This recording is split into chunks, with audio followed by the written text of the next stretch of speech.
I didn't like to talk to nobody. I was always by myself. I didn't like school. It was hard. Why? Because I was getting hard to learn.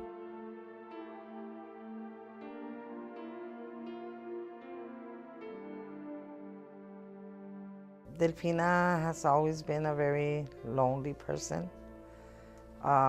She has always been very angry, aggressive. She would never play with my other children. All the time I used to be mad and I would not talk to nobody. I was always mad.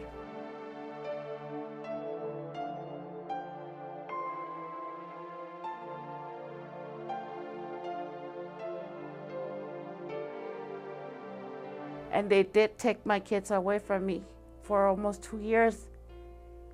And I was fighting and I was fighting for them, and it was so hard till I met Yvette and she started helping me. Everybody started helping me.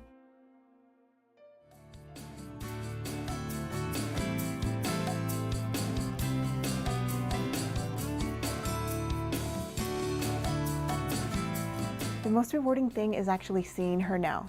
Seeing the fact that now her children are in her life, that she is actually happy, that she even actually wants to live. Because beforehand, she would say that if her children were not in her life, then she was not going to even want to live, that there was no reason for it. And so I think seeing her now, seeing the change that she has gone through, is very rewarding. So when we became involved, CPS was heavily involved. They were about to remove children and end parental rights. But when START became involved, we were able to talk with the whole team, CPS, and let them know we're all a team, we're working together with Delfina, and together we came to a common ground on how we can all work together to help her.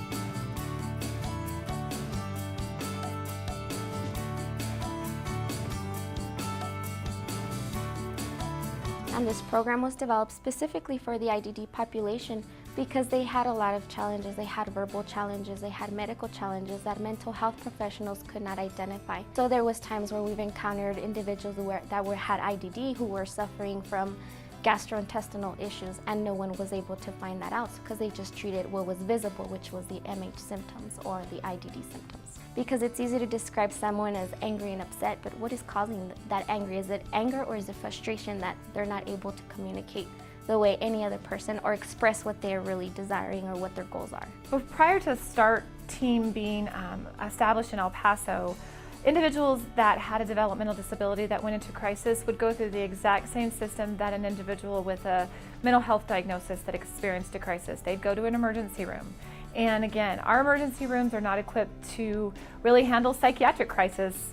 Nevertheless, the developmental disability behavior crisis. Most psychiatric hospitals are also not equipped to really properly treat an individual with a developmental disability, again, because the root cause of their behaviors, of their aggression, of their acting out is not a psychiatric diagnosis. Our START team is trained to really dig down and find out what the root cause is of this aggression or their acting out behaviors to address those behaviors rather than immediately turn to some sort of medication or inpatient placement.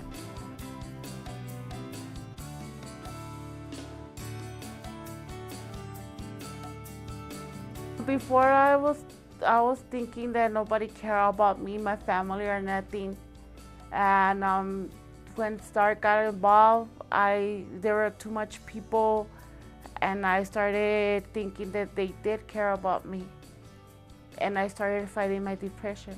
Now that I feel better, I can communicate with my kids, with my mom, my family. When I was doing bad, they didn't want it to be around me. So now they go and visit me. I go to their house. We make, with my sister, we make cookouts. It was very hard for me because I didn't know what to do, how to get her help, until she got into this program.